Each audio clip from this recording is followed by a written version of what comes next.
Hi, everyone. Welcome. I am Ana Pessoa. It's an honor to be here moderating this session. I am just the moderator of this session. I am not representing my organization, but I'm very happy to be here with these very bright folks, and I'm sure it's going to be a very interesting discussion.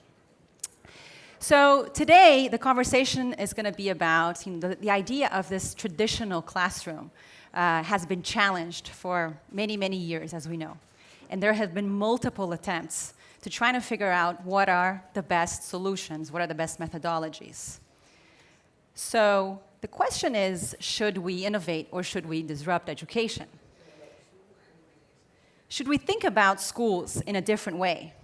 Do they need to be torn down and implement a completely new system? This is the conversation that we're going to have here. And we want to find answers to these questions around disruption and innovation. The idea here is to bring the best of what's happening in the field with the teachers. What are the methodologies? What are the strategies and technologies that they're using today? And we have here represented the Varkey Teacher Ambassadors, together with the research. So what are the insights in new research around learning sciences? So I'm very happy to introduce in this panel, we're going to have Arnaud Doucet, who is also a Varkey Teacher Ambassador, and Francis Jim Tucano, who is also a Varkey Teacher Ambassador. They're going to start off the panel, and then we're going to hand over to Hannah Dumont and Amy Ogan, who are both researchers sponsored by the Jacobs Foundation. So let's begin. Let's start off with Arnaud and Jim. What are your ideas for the classroom of the future? And what kind of technological support do you really see are helpful? I'm going to start off with saying that it's nuanced. So depending on where you are around the world, it's going to change. It cannot be a one-size-fits-all, and it should not be a one-size-fits-all for wherever you are. So part of the research from my new book coming out in May was that I traveled to 20 different countries since September to see what are the differences in educational systems. And some systems really struggle with rural versus urban. So if that's a struggle, then the way you're going to approach technology integration is going to be very different, and the way you're going to approach the pedagogical approach is going to be very different because there's issues there. Mm-hmm. If you have a system that can't afford technology integration for everyone, then you're going to have a different system again, right? So it really needs to be a nuanced approach, and that's the first thing that I really want to say. There's no one-size-fits-all model, that's for sure. In my context in Canada, it's how can I enhance it from a great pedagogical approach? Yeah. If it doesn't enhance my classroom, it should not be in my classroom. So part of the issue that we have as teachers is that we don't have time to go look at everything. And I really liked what the chairman said today, Mr. Varkey, when he talked about it shouldn't be ed tech, it should be education. So that changes the approach on how you design things in ed tech. It really does, because now you need to bring the teacher voice on what's happening in the classroom. And it's not an academic approach to the classroom, it's a ground-up approach to the classroom. So, but that's against sort of technology's vision of what they've been doing. The Uber model should not work in education. It shouldn't be just disruptive. It really needs to be designed hand in hand together for what our context is. So to me, if you have a great pedagogical approach, that's first and foremost, no matter what. Then after that, it's how can we enhance it? So if you have technology integration that can help with instant feedback for all, that's key. If you'd be able to bring in the greater community so that you have multiple voices for that feedback, that can help out. Can we have digital portfolios so that we can look back at competencies and say, did you see here in terms of communication how the other person reacted to you? So if that's the situation, what do you think you could have done better? Could you have had an open-ended question? Could you have accepted what they had to say? And then by doing that, you're actually looking at competencies really. Because right now, everybody's talking about competencies, critical thinking, problem solving, creativity. But the reality is, as educators, we're not trained for that. We're trained for curriculum content, and we're trained to make sure that we do the assessment properly.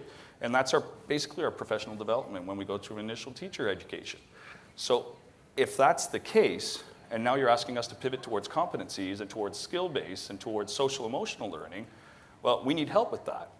But most systems around the world are just going to drop it on you and say, hey, good luck. So how do you expect any innovation in the classroom when you drop this on, and we already have a bunch of curriculum outcomes that we need to meet, and then you have standardized testing, which is the biggest lobbying group in the world for education, we now need to meet these results. No wonder you're having cheating scandals in the US, right? It makes total sense, because that's what they need to teach to. So if you're going to ask to put in technology integration, you need the professional development time to do so, but we also need the professional development time for the actual pedagogical stuff that we need to put in as well. So to me, it really is, how is it going to enhance what I need to do in the classroom to personalize for my own kids? Great. How about you, Jim? Yeah, I'm going to shake it off. A little nervous. I'm Jim from the Philippines, so my approach to the question will be a little different. It will really come from my own experience in the Philippines. First off, I'm very fortunate to be the EdTech coordinator of a school that's very progressive in the Philippines. We do a lot of technology integration, but I do also go out of my school and really look at the context of everyone. In the Philippines, our challenges is on equity, access to technology, tools, and everything. So the question on classroom of the future, I would agree with, Armand, talking about pedagogy and everything. But the classroom of the future is not, for me, is not really just the classroom within the four walls of a room. The classroom of the future is the learner, right? Technology tools change all the time. And what's really happening right now is that even if you're in a very progressive country, you're always catching up with the changes with technology. I read something about technological determinism, where we let technology determine the way of the things in the classroom and in education. I feel like we're far smarter than machines, right? We always ask, will teachers be replaced by AI or whatever? If teachers continue on teaching in a very traditional way, I would agree. Robots will replace teachers. But there are certain things that AI, for example, cannot teach. Humanity, being human, for example, right? So the classroom of the future is that something that puts the learner at the center. Whether you use advanced technology tools, in our case in the Philippines, we've been, right, in this forum, we've been talking about the fourth industrial revolution. In the Philippines, a lot of our places in the Philippines, our schools do not have even electricity. So the discussion of the fourth industrial revolution is not even a reality in our place. So what we're trying to do is that we try to approach everything in a way that does not leave any learner behind, whether we use technology tools or whatever kind of tool. In my experience, going around in the Philippines, so I do a lot of teacher training based on my experience in the classroom. I was given the opportunity to work on an administrative level and really look into how technology integration is done. Based on my experience, 4 things really matter. Number 1, we need to work on the curriculum. If you put something technologically advanced in the classroom, if the way the teachers teach or students learn is not very 21st century learning, the whole thing will not thrive or grow. Technology leadership, it's not only about the teachers, it's about school leaders. The problem is that we give a lot of tools to teachers, but if you ask their school leaders, they don't have any vision, right? Professional development for teachers, that's very important, because you will put them at the front line of the battle. Last, access. Learning environment that is very accessible, building a good learning space, not just with tools, but even the way, in terms of safety for our students, digital safety. All those things should be put into that, I call it the whole school approach into technological innovation. Yeah, that's super interesting. I mean, having the technology, having the basic infrastructure in place to then build upon that, right? Yeah. So, Amy and Hannah, from the research side, what are you guys finding in terms of new learning science and new learning based on the methodologies that are being exposed in the classroom? Yeah, so actually when we were preparing for this session, we were thinking that we were not going to be preparing a fixed set of statements because we really wanted to respond to the teachers, and now we feel like we should have taken notes because you made so many great points. And I might just want to say a little bit of the word of innovation and disruption, because this is the topic of our session, and that has come up in your talks, and then maybe we can have a discussion, the two of us, and then with you together. So I really like what you said at the beginning, how we have to be adaptive to the different systems, because what may be an innovation in one system might not be an innovation in another. So it's always subjective to your own context. So that really needs to be kept in mind when we keep saying, oh, we need to innovate. What exactly do we need to innovate, and what is innovation? And then talking about disruption, and it seems like you're to the big overall question whether you should innovate or disrupt schools and classroom practices. It seems that you're both kind of arguing for the innovation approach rather than disrupting everything, if I understood correctly. Well, we can discuss this later. Maybe I just wanted to hear this. But so this would be actually my point of view, that as you said, there are so many challenges that teachers face, and so many things they have to do, that by putting another disruption into their everyday life and by asking them to change everything at the same time, I feel not only is that not going to be effective, I believe that there's going to be a risk of kind of putting too much burden on their shoulders and making them completely responsible for everything. And they need proper and long-term sustainable training and education. Of course, teacher education to the begin with, but then continuing education and kind of learning from each other through collaborative work with other teachers, to really think about what other practices they can use, how to, in my view, slowly innovate instruction and the school as a whole. Yes. I don't know how you think about this. I also think that I heard an argument for innovation rather than disruption, but I think for a number of really good reasons. I think that if we are to really disrupt, it has to be at a systemic level. So we can't come into your classroom and disrupt your classroom, because there are so many structures in place that prevent that from happening. So at least two places where we would need real disruption in order to change things at a faster pace than we're able to do now would be in teacher education. So not just professional development while you're in practice, but actually changing the way that teachers are taught pre-service and integrating technologies at that point when teachers are just starting to learn pedagogical techniques and understand how to use them along with technology in the classroom. And then secondly, at the government level, if we are in a system in which the incentive structures are rigid, where the standardized testing structures are in place, and teachers are really committed to making sure that those objectives are fulfilled, there is no possibility for disruption until we change those structures at an administrative level. So I think technologies can work in innovation, they can work in disruption, but unless we think about the system as a whole, we're not going to make much progress. So I think teacher professional development and teacher education is one place where there's not enough focus on how to build technologies that really support teachers, and that's a place where innovation could really take place in the next set of years, and that's something that I'm particularly interested in my research, is making sure we support teachers in understanding how to change their practice in ways that they'd really like to move. Yeah, so the idea here is that we have a conversation now, more open conversation, freestyle.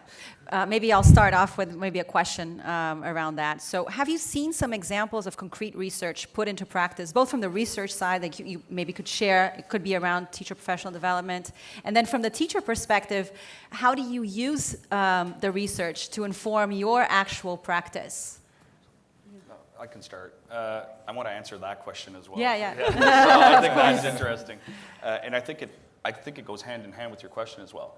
So pre-service teachers the ones that go through the on-the-job training and internship or whatever you want to call it, the first and foremost is you want the most professional group of teachers possible. So they need to be coming in, such as doctors, such as engineers, the status needs to be up there, but they need to be coming in and feeling like they can make the changes that they need to in the classroom and not feeling like it's a bunch of check boxes that they need to fill out. So we know of systems that they get the lesson plan, minute 1, this is what you're doing, minute 2, this is what you're doing, minute 3, this is what you're doing. And everybody's supposed to follow the same lesson plan. Now, in some systems where it might not be a professional workforce, you might need that originally, okay? But as you're moving on, you want the most professional workforce possible. So when we're looking at pre-service, and Amy hit it right on the nail, when we're looking at pre-service, part of the problem that we have with teaching is that your original internship, you get usually put into a classroom with a teacher that doesn't have any training on how to coach you to become a teacher and doesn't have any link with the actual academics at the school, and then you might get visited 3 or 4 times for evaluation. So then how are you expecting to train a professional workforce and then they come out of that internship with their bachelor's degree and all of a sudden you're the world's expert and you got to go into your classroom and you're going to get the worst class possible, but good luck. And then they expect within 3 years that we're going to stay on for a pay that really doesn't make any sense in many countries around the world and take that. So if you actually do the pre-service properly and then continue the professional development properly, then you're looking at a lot better possibilities. And the professional development, any master teacher, any really good teacher, they're going to be asked to go to school leadership. Why don't you keep them in the classroom? That's what they're excellent at. So if they're excellent at that, why don't you have them do pre-service teaching? Why don't you have them bring in 15, 20 different teachers and help with that pedagogy? To me, from the ground up, that would make a lot more sense. And then let them be pracademics, practitioners, academics, and work with people like Amy and Hannah, where you're actually having action-based research that's going to affect the classroom, and you'll have technology integration that makes sense. Yeah, go ahead. 2 things. First, in terms of disruption, it just occurred to me, I belong to a community of technology innovators in the Philippines, plugging Apple Distinguished Educators. Arman is part of it. Anyway, what we wanted was to really target what Amy has mentioned, teacher education. It's just that I was part of a research agenda, like summit in the Philippines, at the University of the Philippines, and I just found out that they had a draft for the new teacher education curriculum that requires technology integration to be learned for school year 2019, not yet now. So when my group convened for something that we want to do outside our own group, we thought of disrupting it through teacher education. So we started what we call as the Disrupted PH, disrupting the Philippine education through going directly towards the future teachers. And we didn't really talk about technology integration. It's really more of 21st century learning, because that's the context of our education system in the Philippines. So yes, I agree with you, disrupting, but I feel like that disruption could really reach its point when everyone's doing it. I don't know if we can call that an innovation, right? How exactly did the disruption look like? Like, what was the nature of the disruption? It was the first event that we did. So we had a pre-launch. We talked to student leaders from different teacher education institutions. We asked what they want to learn, that their universities or colleges are not teaching them. Okay, can I plug in just on one thing there? So when you're talking about disruptive education, the Ontario school system's been one of the best school systems in the world for the last 10 years, roughly. They've been really progressive. Yeah. They've changed the government, and now part of their curriculum, students need to take 4 courses online. Just 4 courses online.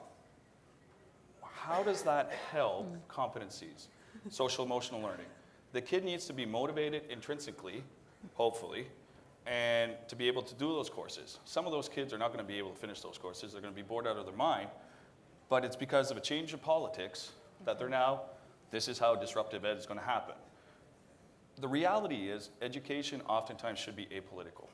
If it's apolitical and it's put in the hand of the teachers, working with academics, working with people that can bring in some help, then all of a sudden we can create the communities that we need to be able to do technology integration properly.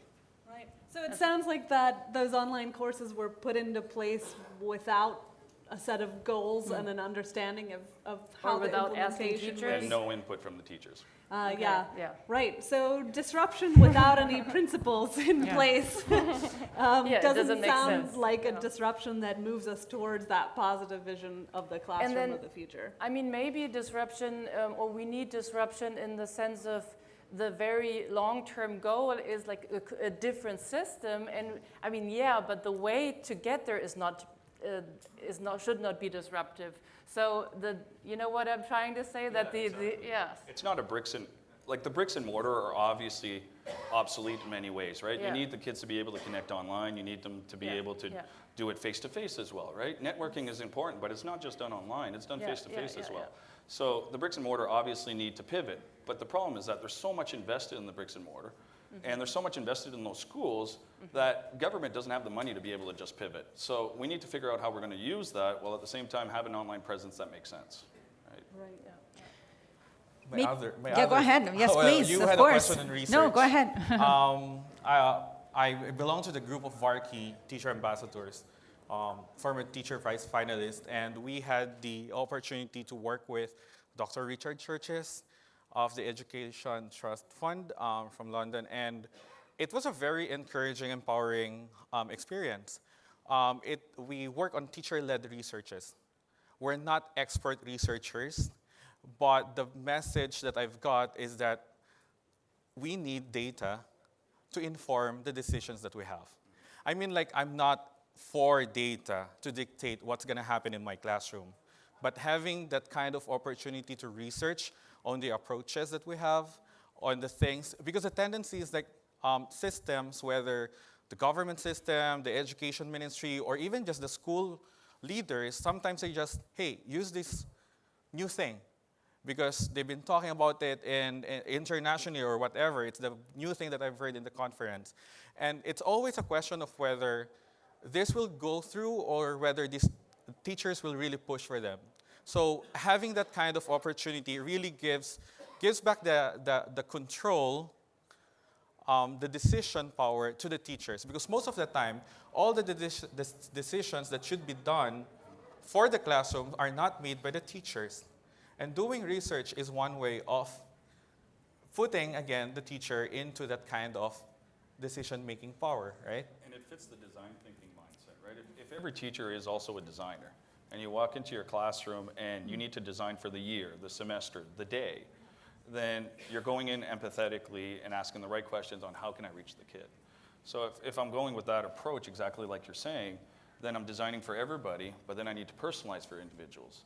So if I'm teaching humanities, let's say, I might be doing collaboration within humanities, creativity in humanities, and teaching the French Revolution at the same time, right? So if I'm doing that, and I might need kids that need to build resiliency, and other ones that need to be pushed because they're too lazy.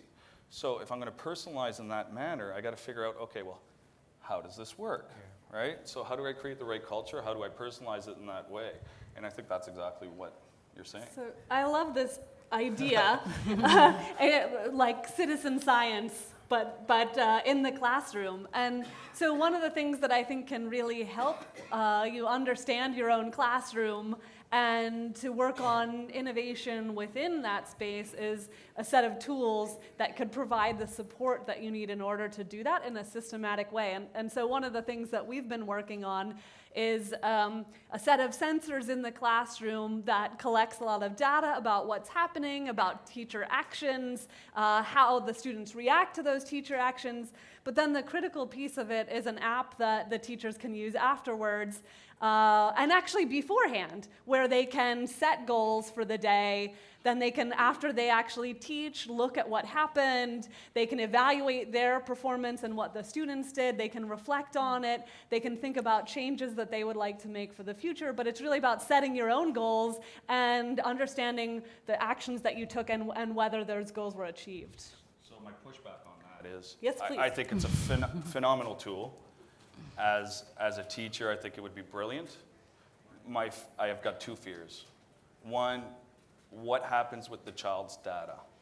Because right now around the world, you're seeing data getting stolen, and used for, well, mostly Right. for bad at the moment, let's be honest, Yes. right? So- So if the kid is, or the student, I should say, an 11-year-old is getting filmed and constantly filmed throughout his education, where's that data stored? How's it being used? Who's protecting it? All those ethical questions that oftentimes, and that's why the disruptive model to me is scary. The Uber model is scary because we're talking about children's lives and then them getting marketed to constantly, right? That's my first disruption. So let me just respond to that quickly Yeah. because I think it's a really important point and we really care about privacy. And this is why you need to design it into the system in the very first place. So we don't keep any of the video. We discard it immediately. So you only get a set of data points about what's happening. We never individually identify students. So things are only presented to the teacher in aggregate. So mostly what you get is your teacher data and then the aggregate of what happened with the students. So we're not... My second pushback Yes. on that is, I got two. And then we move on. And I use, like Jim said, I use a lot of technology as well. We both do, and we believe in how it can help. But my second fear as a teacher and as a teacher professional is I truly believe that professional development is 35 years, and it constantly, you get better. With that data, you say it gets erased and so on, but it's going to go to either our districts or department, or it's held somewhere. So I think that's Because really a what- great point for us to invite Mr. Jo-hee Lee, who is the former Minister of Education of South Korea, and also now the KDI School of Public Policy and Management professor. From a policy perspective, this is a very great point, around data privacy, and we would love to hear your experiences in your...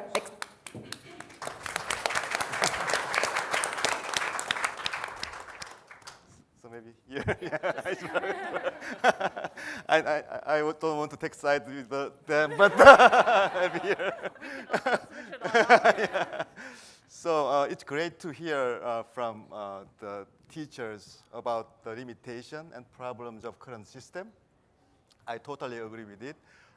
And also from the researchers, what we should aiming at. Right? So I think in current system, it is seriously lacking that we really have to make all those enthusiastic and passionate players in education to work together to achieve the same goal. Right?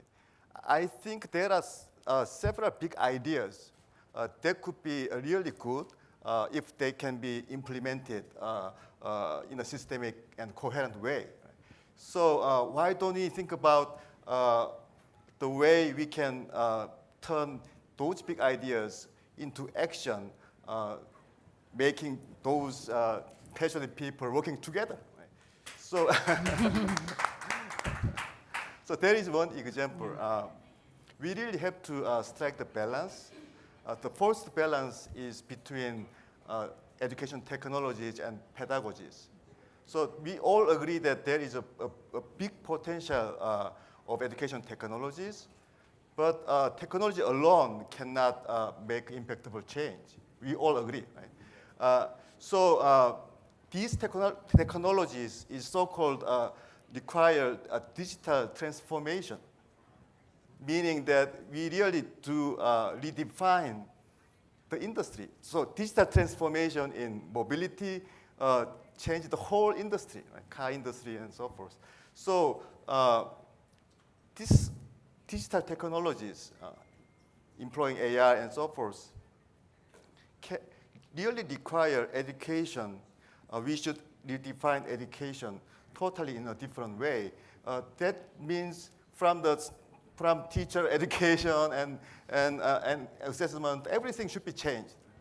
But if we really want to make those kind of big transformation, we really have to show to the parents and people which could work well and which could not work. So we really start to think about kind of prototyping approach. We have a big idea, then slice it thin, and then try it step by step and learn from each step and share the experience, right? And through the rigorous researches, right? So, but we cannot do this in each country. So one example is what I call high touch, high tech. So the powerful idea of high touch, high tech is that when you embrace technologies, the real advantage of technology like AI is that you can free up teachers' time. So teachers really don't need to teach, deliver the knowledge contents to students. They can just focus on what they really want to do. Human touches, human connections, mentorings. But you really need to embrace technologies, right? Otherwise, only very enthusiastic and very energetic teacher can do. Maybe you can do this, but it cannot be scalable and it cannot be sustainable. So the good idea could be, one feasible idea, promising idea could be high touch and high tech, right? Then how we can show that this will really work? So one example is that Education Commission, I'm Education Commissioner, the Education Commission is led by Gordon Brown, the former Prime Minister of UK, and we have some global leaders there. And we started to have a prototype project in Vietnam. So we pick up math 7th grade students, and we invited 4 middle schools, 4 teacher colleges, and worked together with Arizona State University. They already have experimented with adaptive and active learning, and they already benefited 65,000 students there. So they went to Vietnam to teach teachers about this. And KDI school professors are going to evaluate the results. But this is only prototype, right? Just only 7th grade mathematics. But we can learn a lot from this experience. And I think Korea cannot do this, US cannot do this, but maybe Vietnam can do this. So we can give a developing country a huge chance of leapfrogging by making them explore new paths rather than assisting them to follow the traditional path. So this kind of thing can be organized globally. Valky Foundation could do this. Many foundations here in this seminar can actually help them to co-design this kind of bold experiment. Rather than just piecemeal approach, maybe you can just have a big idea and separate them into actionable plans and try them in different countries. And maybe you can have a global platform to share the experience about this experiment and learn from each other.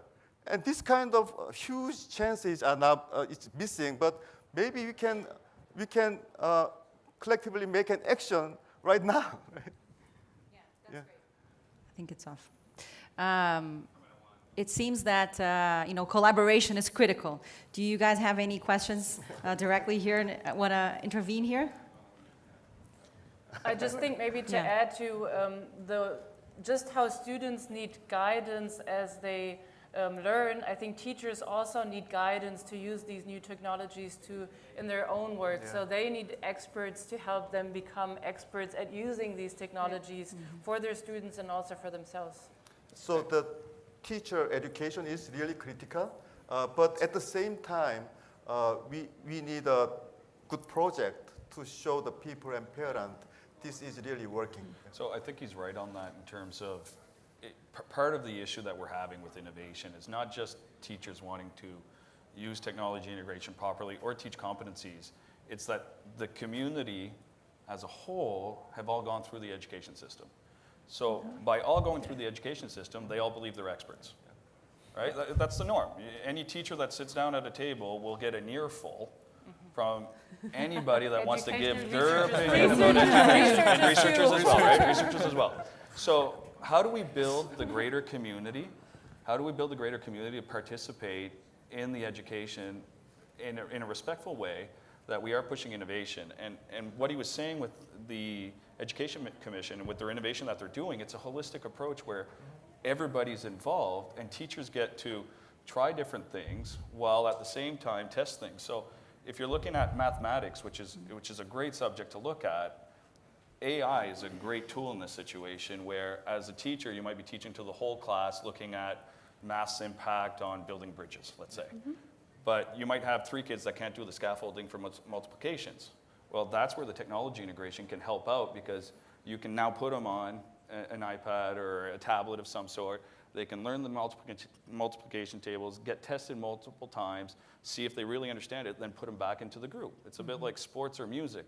If everybody in the band or everybody in the orchestra is playing, and this is a shout out to my fellow teacher Mark Reed here, if they can't play the clarinet properly, the orchestra ain't going to sound good. So you need to pull them aside, teach them the skills, and then put them back in, right? Yeah, and that's the important thing. Put them back in and build a community of learners and of the whole classroom again, and have this group context. Yeah. So the reality of public policy in education is that we are spending too much on existing system.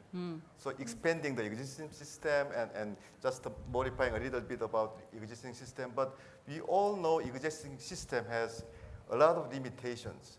They fail a lot of students. I was Minister of South Korea, regarded as to have the best system, education system in the world. But we fail a lot of students, despite the huge investment in education. Our teachers in Korea are top 1% of students in high schools. So top 1%, they are the best of the best, but they still are not properly educated to help teachers to be successful in the classroom. Because this current system is, so Korean system is failing, then all the other country system is failing. But why not investing a little more on changing the system rather than just maintaining the system? So pushback on that, just a bit of pushback. A bit of pushback. I'm a teacher. It feels like education, like if we're looking at a nuanced approach, it feels like education's the only solution. But the reality in that situation is early childhood education really depends on social policy, not on education policy, right? So do you have a really good healthcare system? Are they going to get support from social workers? Are they going to get enough money to be able to buy books so that they're actually doing early childhood literacy, right? That's not the education system fault. That's actual social programs within You know what? It's a good... So more about this. Yeah. But, no. But we also care about social policies, and policymakers discuss a lot about social policies, especially when we are addressing the side effects of globalization and the concerns about the future. But rarely we talk about education, actually. At the global level, there are many global leaders talking about the importance of collaboration in finance, collaboration in social policy, but they rarely talk about collaboration in education. Why don't we collectively make an effort to explore new paths in education? I don't really hear a voice about this. I think when Amy was presenting earlier today, she was making a point how everything needs to be contextualized or adapted to the different contexts. Yeah, and especially, I mean, education, these are social institutions that have developed for a really long time in different contexts. And so the logic of these social institutions is very hard to change. And it's very unique. And so I think sometimes, even though we can share experiences and ideas, I don't know if it's as easy as putting out a new medicine for a disease on a global scale, because you can really not have a prescribed medicine for education. You have to adapt it to the very specific context. I agree, it's very, very difficult. But that is not the reason why we don't have to collectively make an effort to Of course, participate. absolutely. But I think that might be one of the reasons why it is much more difficult in that area or in that field to come on a global scale rather than, in, I don't know, health, for example, where it might be easier. But I think we also need to keep in mind what percentage of the day children are actually in schools. So in-school time is only one small part of the educational ecosystem. And this is, again, where parents, communities, other opportunities for learning come into play. And there are ways that we can enhance that with technology as well. Easier to policy education than it is parents, right? It's Yes. a lot easier to policy education than it is Exactly. parents. So. On that note, again, pushing my agenda as coming from a developing country, we talk about AI and everything. I agree AI could really help teachers be more efficient and focus on the things that would matter, right? Building connection, making relationship, all those things, because a positive learning environment, studies have shown, could really help students to become better in the classroom. But the question on accessibility, because we have mentioned a while ago, most of the time innovations are not sustainable, financially sustainable. And how do we bring that conversation to the ground level, right? I've experienced working with a few technology innovators here. Alex and Charles, I don't know if you've heard. They've been working with the Department of Education and really bringing down AI level on the level that is very, it could be easily understood by the teacher and accessible with what the local government has, well, talking about funding. So not a pushback, but something that we might need to think about. It's technology has been really that, the idea of technology, ICT, is to bridge the gap. But UNESCO has even mentioned that that is not really what's happening. Technology has been widening the gap in reality. So I'm all for disruption, I'm all for innovation, but let's not leave other countries, other communities behind. No matter what, we can think about a lot of policies and everything, but I do hope that the message that we have is to bring everyone together, right? Together in that world that we want to live in. Through current system, through just maintaining current system, it's really hard to benefit every student. Yeah. Many students are failing in this system. So why not embracing technologies? There are few very promising areas where technology can really help widening the access and also make every child to be equipped with the skills they need to thrive in work and life. So, but this is just a big idea Yeah. now, Yeah, right? yeah. Never been implemented in a coherent and systematic way. So that's what I Yeah. mean. Yes. Thank you. Let's see if maybe the audience also has some questions and want to engage in this lively conversation. Yes, please, go ahead. Oh, do we have a, should I give you the mic?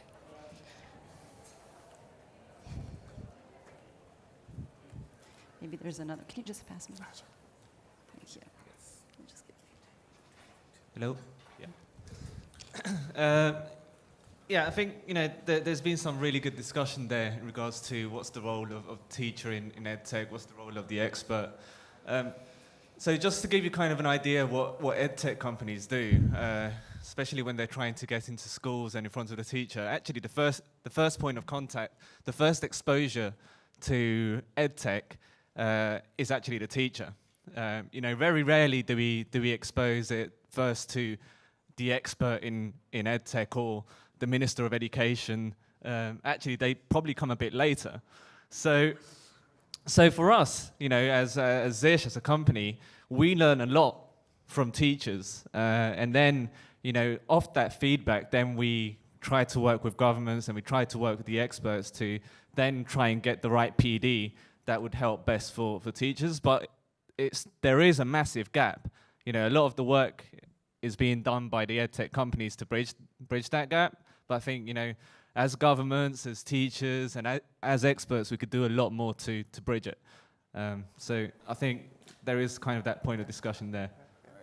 I've got some kickback on it and some approval on it. I got both. And global collaboration, I totally Yeah. agree with Yeah, you. yeah. It's just oftentimes teachers aren't invited to the discussion. This is one of the only forums we're invited to the discussion. So if we're invited to the discussion, we'll have something to say. But EdTech, I've got two pushbacks. One, in strong public education systems, I actually think the software designers and the technology specialists should be part of the education system, not on the outside, right? So, and the reason for that is because then we design hand in hand together. And then it's actually the whole group that's together, the Minister of Education, the department, the districts, but that isn't sexy to EdTech because that doesn't make profits. Then my pushback on it is, I actually do think that it should go through the teachers first because the teachers need to try it out and see if it's worth it or not. Because if it comes from the Minister of Education first, and we're not going to use it, then it's a waste of money, right? So if it's a waste of money, that's money that could have been integrated in rural education or could have been integrated in arts or so on and so forth. That's what policymakers have to do. Yeah. So maybe if you make edutech experts and teachers work together, maybe education technology experts don't have enough incentive. Right? So that's that's how government policies can make them work together through different incentive schemes. For example, in UK, they provide a voucher to each schools. The schools can pay the experts to work together. Right? So that kind of systems, policies can nurture the ecosystem where edutech experts collaborate actively with teachers. Great. So maybe we take 2 questions and then we summarize in here. These 2 on this side is easier maybe to reach the microphone. Yeah, go ahead, please. Hi there. My name is Ashmont Satara. Maybe it's not on. Yeah. Working? Yeah, working. Awesome. My name is Ashmont Satara. I run an organization called Small Economy Works, and we work with schools in hard-to-reach places across Canada.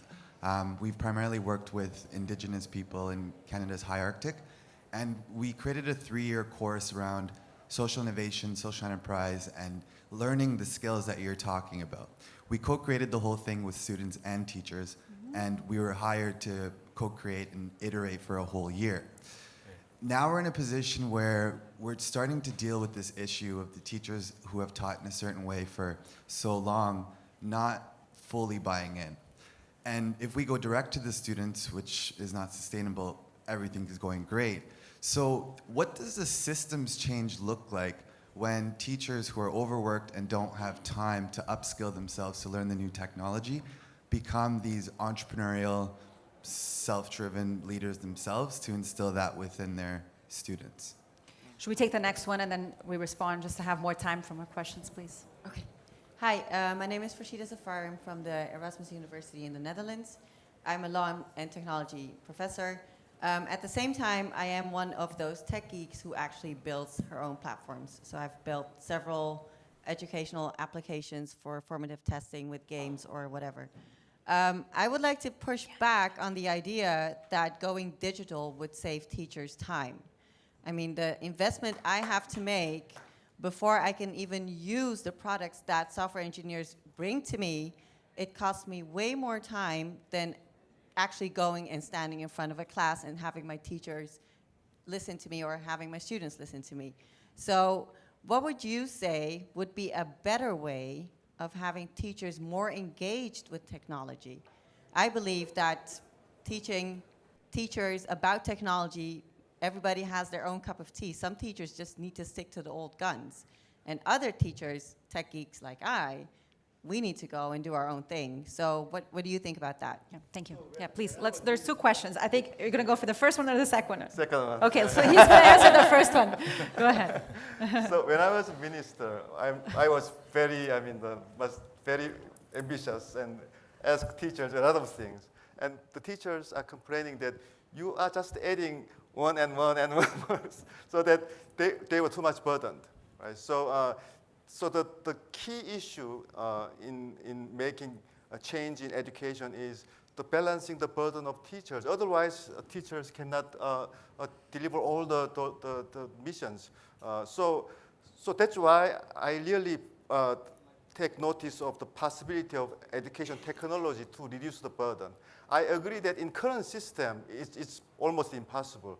So that's why we really have to rethink whole education system, redefine education system, and so start with small project that can really reduce teacher burden and at the same time make them embrace the technology. Okay, go ahead. Yeah, please. So for the first question, my honest answer, have you heard of digital dinosaurs? I usually refer to teachers who do not really want to do technology. So what happened with dinosaurs? They go extinct. So sometimes if they don't really want to use technology, you cannot force them. What I do as a professional development trainer for my school is that I really go with my friends, right? If you want to immediately work on something, go with your friends, those who share the same mindset and passion. At some point, you will really encounter teachers who will say no to technology or whatever. And sometimes you cannot blame them because it's the mindset that they have. It's always good to go back That's why I pointed out a while ago, if schools have technology vision, technology integration vision or program, and the school leaders are for it and the teachers are for it, then everything is ideal. But sometimes you will encounter teachers, and sometimes if you ask those teachers, there are reasons behind it. Sometimes they're afraid of what they don't know. And second, they don't have the learning mindset anymore, because some lifelong learning has never been for teachers. That's very ironic. We teach learning and teaching, but sometimes teachers do not model a learning mindset, right? So that's my honest question. Let them go extinct. However, Yeah. sorry, that's a Yeah. joke. Third one, the real answer is that approach them as a person, as a teacher, get to know them, context behind all those things. There's no one-shot answer to this. It's really more connecting with the teacher, and once you get to know the teacher, then work with the teacher, and hopefully things will go well. All right, we have time for two more. Let's take here and here. Hi, my name is Hassan, and I run an edtech company based in Pakistan. So my question is about a lot of your pushbacks. So whenever we pitch our products to the government or school teachers, we do get this pushing back mentality. So my idea or my question to you is, why don't we see it in other fields like finance, accounting, and other fields where technology has come in, and the people who were in those functions or those verticals, they were, they found those technology tools and they adopted them far quickly. Then you see the same level of adoption in schools. So is it something to do with the mindset, or is it really something to do with the systemic structure of education, like the minister has mentioned? No. I mean, there's two ways to answer that. One, all three questions are connected. Innovation fatigue is real, and particularly with teachers. Every year, curriculum changes. And in some systems, you're drop bombs all the time. So, oh, this week we need to do this because this happened. Or, oh, this week we need to do this because that happened. And within a 1 month time frame, you might have had 3 changes in the curriculum. That all of a sudden, it's not even part of the curriculum, but you need to do this. So that's one, innovation fatigue. There's been constant change, constant change with no results. Because it's designed not with great pedagogical approaches and neuroscience behind it. It's approached by technology disruptive model, which is what my pushback against is, if that's how you're approaching it, you're trying to solve an issue that you believe we have, but that it does not exist, right? So for us, because what we're doing is we're reaching the kids. And teaching is not just a science, and one of the reasons why all those other industries do, because it ends up being the bottom line. And the bottom line is about making money. Teaching not about making money. Teaching's about teaching holistically to the child so that they can flourish in life. And if that's the case, it's not just about learning the content. It's about social emotions. It's about making sure we develop competencies. It's about we make sure we develop skills. So that's a whole other context. And if we have one thing coming in from the ed tech world, well, imagine all the other things that we're getting hit by at the same time, and then we're expected to drop it. And if you design your own software, phenomenal, because you can actually design what you need, right? I can't. I need to go reach out and help. And I know it's not, right? So for me, it's easier to do pen and paper. Yeah. And it's easier to say hello to the kid as they walk in and say, what's wrong? Yeah. Right? Right. Yeah, so I agree. We have one more question. We have one more question. So just one comment. Okay, yeah. Yeah, we really need a coherent systemic change management. Yeah. I agree that all countries make teachers too much burdened and tired of changes that are really not consistent. Yeah.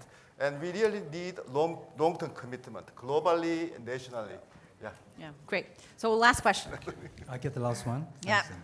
Okay, so I'm going to push back a little bit at a couple of things. So first of all, we all need to relax. And what I mean by that, let's understand something. Education technologies didn't exist 10, 12 years ago. Okay, it takes time, it takes patience. Second point to make is, I think you two gentlemen are Apple Distinguished Educators. Well, I built Apple Distinguished Educator program at Apple between 2004 and 2009. That ecosystem already exists. We beat Microsoft, and my colleague here, Diane, used to work for Microsoft, but we beat Microsoft because we understood that if we controlled the staff room, if we empowered the staff room, then things would happen. And it is you guys who taught Apple to be a $1 trillion value business. They're not today share price, but a $1 trillion business. So there are organizations out there. Second point I want to make is about data. The model already exists to change data. You can put data in the hands of the individual, not in the hands of Google or Apple or Amazon Web Services or Alibaba. So that model already exists. So let's just relax. Let's just accept that we're on a journey, that research is important, but research follows trends. It doesn't establish trends. It is the teachers who establish trends, and I would like to compliment the minister because he's the one with the imagination, the capability to make decisions to empower. So my question to you is, let's form an independent organization like the Apple Distinguished Educators that listens to the staff room, that brings together thought leadership, that allows research to analyze what it is, and empowers people. Comment, please. I think that was phenomenal. Okay. Who would like to start? Maybe a couple. Yeah, time for a couple of different people can answer this. It's a complex question. What's the question? I'll start. I'll try The to question start. was around, Yeah. how can we build this sort of, group of people who are thinking about this in a collaborative way? Let's be clear with the shared vision. What's the common goal in building this kind of community? I've been talking to some of our teacher ambassadors who's been involved with EdTech, and at some point we really distance ourselves from communities based on brands. Why? Because they've been pushing and pushing their own agenda. They've been talking about the tools. At some point, we felt that the learner is even the product already.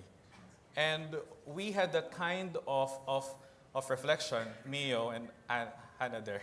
We have that kind of reflection when we were able to experience EdTech as EdTech itself, the good and the bad. We're not EdTech experts. We're teachers trying to use technology in the classroom. We're not software experts or whatever. We would like to work with you, but make sure that you listen to what the teachers are saying. I'm sure I have your own business models. We would respect that, but if things go head on, my loyalty is with my students, not with any brand, not with any company. And I think that's very, very important to really recognize. If we want to build a community, who's at the center? That's a question. If we want to build a community, when we bring in companies and experts, are they ready to give a profit or whatever? Because Arman is correct. There's no money in teaching, right? Teachers don't have money. We don't have a research and development field. Yeah, we will Right, work So with. let's get we'll another work with- opinion. yeah. Do you want to? Who else? You want to comment, Arman? Yeah, or I'll do you want to comment minister? quickly. We never said that Professor Jewel Lee was Yeah. wrong. Global collaboration, we agree with. And we also agree with Hannah and Amy in terms of that it's nuanced depending on the system. Where we struggle as teachers is, there's so many teachers around the world, millions and millions. We're the only two standing here. So we're trying to help the teaching profession while getting our voices out. We don't get these opportunities. This is one of the only forums in the world that we get an opportunity to speak up, right? And what you're thinking about, an independent education commission, makes total sense to us. But then it goes back to our systems. How do we free up our time? How do we travel? How do we get there? And I know there's technological situations that can help that out. We already do some of that. I get up at 3 in the morning to have meetings with friends that are in China or friends that are elsewhere. Yeah. So, we get it. Yeah. It's how are we going to do it? That's the question. So unfortunately, we've run out of time, but I'm sure there's going to be plenty of opportunity elsewhere to discuss this. Good. Clearly, this topic still has a lot of discussion to happen, but we've heard amazing conversation here around collaboration, designing new solutions, and definitely not disrupting, but innovating. So thank you.